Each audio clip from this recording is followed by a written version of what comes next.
የብዙ ሰዎች ጥያቄ እንደሆነ ታውቃላችሁ። በዳውን ሲንድሮም እና በኦቲዝም መካከል ያለው ልዩነት አልተረዱትም። ኦቲዝም ራሱን የቻለ ኬዝ ነው። ዳውን ሲንድሮም ራሱን የቻለ ኬዝ ነው። ኦቲዝም በመልክ አይታወቅም። ይህን በተደጋጋሚ ነግሬያቸዋለሁ። አሁን ብዙ ሰዎች የሚመስላቸው ኦቲዝም ለምሳሌ ይህን ሲያዩ አይ ይሄ ኦቲዝም ነው ይላሉ። ይህን ሲያዩ አይ ይሄ ኦቲዝም ይላሉ። ይህ ኦቲዝም ሳይሆን ዳውን ሲንድሮም ይባላል። ታዲያ የኦቲዝም እና የዳውን ሲንድሮም ልዩነታቸውን አንድነታቸው ምንድን ነው? በዛሬ ቪዲዮ እያንዳንዱን ነገር አብራርቼ እነግራችኋለሁ። እስከ መጨረሻው ቪዲዮ ተመልከቱ። ሰላም ጤና ይስጥልን። ዶክተር ፋሲል ነኝ፣ የህፃናት ስፔሻሊስት ሐኪም ከብሩክ ኪድስ ልዩ የህፃናትና ታዳጊዎች ክሊኒክ። በዛሬ ቪዲዮ ስለ ዳውን ሲንድሮም ዋና ዋና ምልክቶች፣ ስለ ኦቲዝም ዋና ዋና ምልክቶች፣ ልዩነታቸውና አንድነታቸውን እነግራችኋለሁ። ጥያቄ ካላችሁ ኮሜንት ላይ አስፍሩልን። ሀሳብ አስተያየታችሁን እንቀበላለን። በቻልነው መጠን ለሁሉም ሰው ኮሜንቶች ሪስፖንድ ለማድረግ እንሞክራለን። ቤተሰብ ያልሆናችሁ ሰዎች ለዚህ ዩቲዩብ ቻናል አዲስ ከሆናችሁ ሰብስክራይብ ያደረጋችሁ የደወል ምልክት እየተጫናችሁ ቤተሰብ ሁኑ። በነገራችን ላይ የደወል ምልክት ካልተጫናችሁ ይህች ምልክት ካልተጫናችሁ ማለት ነው አዳዲስ ቪዲዮዎች ፖስት ስናደርግ ወደ እናንተ አይደርስም። ስለዚህ ወደ ዋና ርዕሳችን ስንገባ ዳውን ሲንድሮም ምንድን ነው፣ ኦቲዝም ምንድን ነው ወደሚለው እንሄዳለን።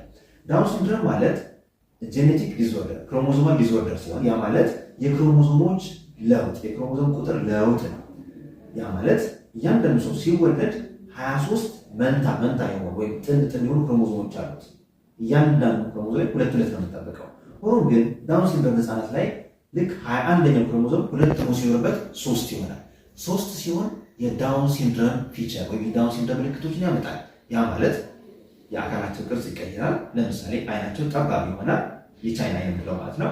አፕስላንትድ ይሆናል፣ ያ ማለት የአይን ቅንዳቸው ወደ ላይ ይሆናል። ጆሯቸው ዝቅ ይላል፣ አፍንጫቸው ትንሽ ደፍተት ይላል፣ አፋቸው ትንሽ ሰፋ ያለና ምላስ ቅርጻቸውና ሳይዛቸው ትልቅ ይሆናል።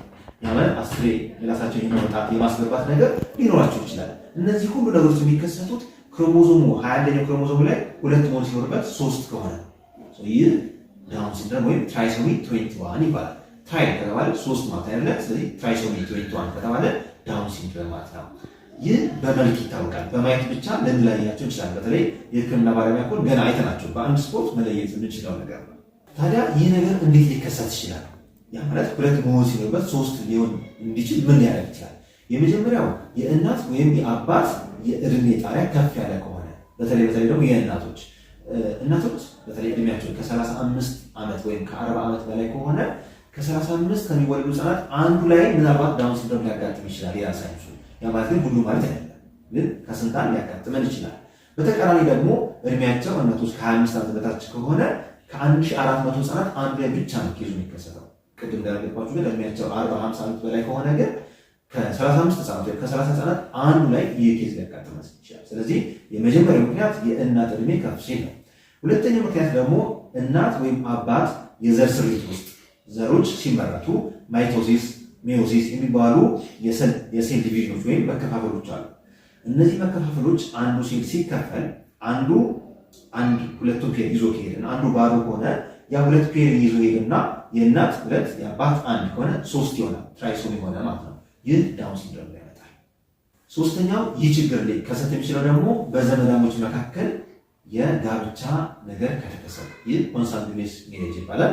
ይህ በአንዳንድ ማህበረሰቦች እንደ ኖርማል ነው የሚቆጠረው፣ ግን በሕክምናው አይመከርም። ኮንሳንጉኒየስ ሜሬጅ ወይም በደም ትስስር ያለው ጋብቻ ሲሆን አንዳንድ ሬሴሲቭ የሆኑ ጂኖች ወይም ደግሞ ራሳቸው የሸፈኑ ጂኖች ራሳቸው እንዲያወጡ ያደርጋል እና በዘመዳሞች መካከል ያለ ጋብቻ የማይመከረው ለዛ ነው። በክርስትናው ላይ ሙሉ ለሙሉ የተከለከለ ነው። በአንዳንድ አይነቶች ግን የተፈቀደ ነው። ሆኖም ግን በሕክምናው እንደዚህ ኬዝ ያላቸው ህጻናት ደግሞ ቼክ እናደርጋለን ማለት ነው። ስለዚህ ኦቲዝምስ ምንድን ነው የሚለው ነገር ልንገራችሁ። ኦቲዝም 3 ዋና ዋና ምልክቶችን ያስከስታል። አንደኛው የሶሻል ኮሚኒኬሽን ስኪላችን በጣም ይቀንሳል። ለምሳሌ ህፃናት ሰው ቢሄድም ቢገባም ቢወጣም ምንም አይመስላቸውም። እናታቸው ብትመጣ ባትመጣ ወይ አባታቸው ቢሄድም ወይም አካላቸው ወይም ስሜታቸው ሲቀያየር ሪስፖንድ አያደርጉም። ከሌሎች ሰዎች ጋር ለመግባባት ብዙም ጥረት አያደርጉም። ይሄ የሶሻል ዲስኦርደር ይኖራቸዋል ማለት ነው። ሁለተኛው ችግር ደግሞ የስነ ባህሪ ችግር ይኖራቸዋል። የስነ ባህሪ ስንል ለምሳሌ ድግግሞሽ ያለው ነገር ማለት ለምሳሌ አንድ ህፃን በብዛት የሚጫወተው መኪና ከተገዛለት መኪናን በጎማው እያሽከረከረ ነው። እነዚህ አይነት ህፃናት ግን መኪናውን የገለበጡትና ጎማውን ዝም ብሎ ማሽከርከር ሊሆን ይችላል። ወይ የሆነ ገመድ ነገር ቻርጀር ይዞ ዝም ብሎ ማሽከርከር ሊሆን ይችላል። ወይ እስክሪብቶ ይዞ በእስክሪብቶ መመሰጥ ሊሆን ይችላል። ወይ እጃቸውን ከፍ ዝቅ ማድረግ ሊሆን ይችላል። ወይም ደግሞ መሸፈን ሊሆን ይችላል። ወይም እጅ ማቆላለፍ ሊሆን ይችላል። ይህ የስነ ባህሪ ለውጥ አላቸው። እኛ ከምናስበው ኖርማል ከምንለው ባህሪ ለየት ያለ ነገር ይኖራቸዋል። ያ ማለት ግን እንደ በሽታ እንቆጥረዋለን ማለት አይደለም። የእነሱ አይምሮ ዋይርድ የሚሆንበት ወይም ኮኔክትድ የሚሆንበት ዓለምን የሚረዳበት መንገድ ከኛ ኒውሮቲፒካል ከምንላቸው ከኖርማል ሰዎች ወጣ ያለ ነገር አላቸው። ስለዚህ የስነ ባህሪ ለውጥ እና የቢሄቪየራል ፕሮብለሞች ይኖራቸዋል ማለት ነው። ሶስተኛው የኦቲዝም ችግር ወይም ደግሞ እንደ ዲስኦርደር የምንቆጥረው ደግሞ የኮሚኒኬሽን ስኪላቸው በጣም ሊቀንስ ይችላል።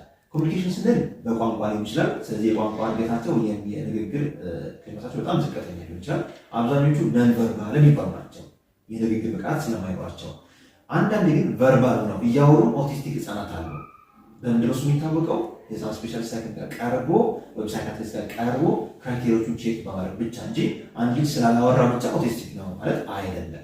ሆኖም ግን አንዱ የኦቲዝም ምልክት የቋንቋ መዘግየት ሊሆን ይችላል እና ወንድ ልጅ ነው 5 ዓመት ላይ ይፈታል 6 ዓመት ላይ ይፈታል ብሎ መዘናጋት አይጠቅመንም። ቀድሞ 2 ዓመት 3 ዓመት ላይ ቴራፒ ከተጀመረ 2 ዓመት 3 ዓመት ላይ ምግብ ካስተካከለ 2 ዓመት 3 ዓመት ላይ ቀለመን ኒውትሪየንቶቹንና ማይክሮ ኒውትሪየንቶቹን ከሰጠነው ያ ልጅ 5 ዓመት ላይ ፉሊ ፈንክሽናል መሆን ይችላል፣ ወይም ደግሞ ቶሎ ራሱ ሞዲፋይ አድርጎ ወደ መስመሩ መግባት ይችላል እና ወንድ ልጆች ላይ ባንዘናጋ፣ ሴት ልጆች ላይ ባንዘናጋ ጥሩ ነው የሚሆነው። ብዙ ጊዜ ኢትዮጵያ ውስጥ የሚያጋጥመን አንድ ነገር አለ። ይህም በቤተሰብ አፍ መዘግየት ስላለ አፍ መፍታት መዘግየት ስላለ ብዙ ወላጆች ወደ ሕክምና ተቋም ልጆቻቸውን ይዘው አይመጡ። ያ ትክክል አይደለም። ለምን እንዳልኳቸው early intervention is the key ነው የሚለው። ያ ማለት ቀድሞ ኢንተርቪው ካደረግላቸው ቀድመን ከረዳናቸው ችግሮች ሳይባባሱ ቶሎ ማግኘት ቶሎ ማከም ተገቢ ነው የሚሆነው፣ ለውጥም ያመጣሉ። ስለዚህ እነዚህ ሶስቱ ችግሮች ካሉ ኦቲዝም እንላለን። ስለዚህ ኦቲዝምን በመልክ መለየት አንችልም ማለት ነው። ስለዚህ ኦቲዝምን በባህሪያቸው በኮሚኒኬሽን ስኪላቸው ሐኪም ከቀሩ በማሳየት እንጂ በመልክ ብቻ አናውቅም ማለት ነው። ስለዚህ አንድ ማወቅ ያለባቸው ነገር ህፃናትን ሌብል ማድረግ የሆነ መልክ ለየት ያለ ማለት ስላየ ብቻ ይሄ ኦቲዝም ብሎ ሌብል ማድረግ አንችልም። እሺ፣ ስለዚህ አሁን ወደ ዳውን ሲንድሮም እንመለስ። ዳውን ሲንድሮም ላይ ቅድም የዘረዘርኩት የሰውነት ለውጦች ይኖራሉ። አይናቸው ላይ፣ ጆሯቸው ላይ፣ ምላሳቸው ላይ ለውጦች ይኖራሉ። ከዛ ለውጥ በተጨማሪ ደግሞ አንዳንድ ዲፌክቶች ይኖሯቸዋል። ግዴታ ቢያንስ በየ3 ወሩ በየ6 ወሩ ቼክ መደረግ ያለባቸው ምርመሮች አሉ። ለምሳሌ የታይሮይድ ሆርሞን ዳውን ሲንድሮም አብዛኞቹ የታይሮይድ ሆርሞን መቀነስ ያጋጥማቸዋል። ሃይፖታይሮይዲዝም ይባላል።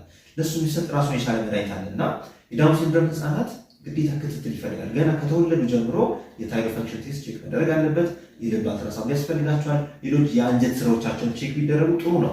ታዲያ ምን አይነት ዲፌክቶች ይዘው ሊወለዱ ይችላሉ? አንደኛ የታይሮይድ ሆርሞን ዲፌክት፣ ሁለተኛ የልብ ችግሮች፣ ሶስተኛ የአንጀት አፈጣጠር ችግሮች፣ የመጨረሻው ደግሞ የአንጀት መውጫ ላይ ጥበት ሊከሰት ይችላል እና ድርቀት፣ በተለይ የዳውን ሲንድሮም ህፃናት ላይ ድርቀት ከተከሰተ ግዴታ ሕክምናና ምርመራ ይፈልጋል። ሕክምናው አንደኛ አልትራሳውንድ ምርመራ ሊያስፈልጋቸው ይችላል። ሁለተኛ የታይሮይድ ሆርሞን ሊያስፈልጋቸው ይችላል። በነገራችን ላይ እነዚህ ሁለቱ ምርመራዎች በብሩኪንስ ልዩ የህፃናትና ታዳጊዎች ክሊኒክ እየተሰጡ ይገኛሉ። ወደ ኦቲዝም ደግሞ እንሂድ።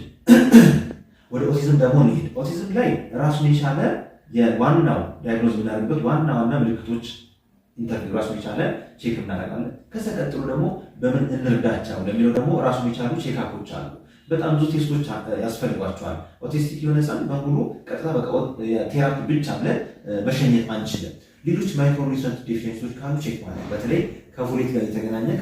ሌላ ከኦቲዝም ጋር ቼክ የምናደርገው ነገር ደግሞ የታይሮይድ ፈንክሽን ቴስት እና የማግኒዥየም ሌቭል ነው። በተለይ ፈንክሽናል ማግኒዥየም ሌቭላቸው ዝቅተኛ ከሆነ እንቅልፍ ላይ ሊቸገሩ ይችላሉ፣ አቴንሽን ላይ ሊቸገሩ ይችላሉ። ስለዚህ አንደኛው ትሪት የምናደርግበት ሜካኒዝም ኦቲስቲክ ህፃናትን ባህሪያቸው ነው። ባህሪያቸውን ትሪት የምናደርገው ደግሞ አንዳንዴ በሜዲኬሽን ሊሆን ይችላል። በጣም ቅብዝብዝ ከሆኑ በጣም ኃይለኛ ከሆኑ ህክምናው ኢቭን በመድኃኒት ራሱ ኮንትሮል ማድረግ ይቻላል። በእርግጥ ብዙ ሰዎች መድኃኒት እንዘዝላችሁ እንደዚህ አለው ስላቸው በጣም ይጠራጠራሉ፣ በጣም ይፈራሉ። ሆኖም ግን ኦቲስቲክ ህፃናት በጣም አግሬሲቭ ከሆኑ በጣም ኃይለኛ ከሆኑ እነሱን ኮንትሮል ሳናደርግ ወደ ቴራፒ ማስገባት ወደ ትምህርት ማስገባት አንችልም። ስለዚህ ቴራፒው የራሱ ሮል አለው።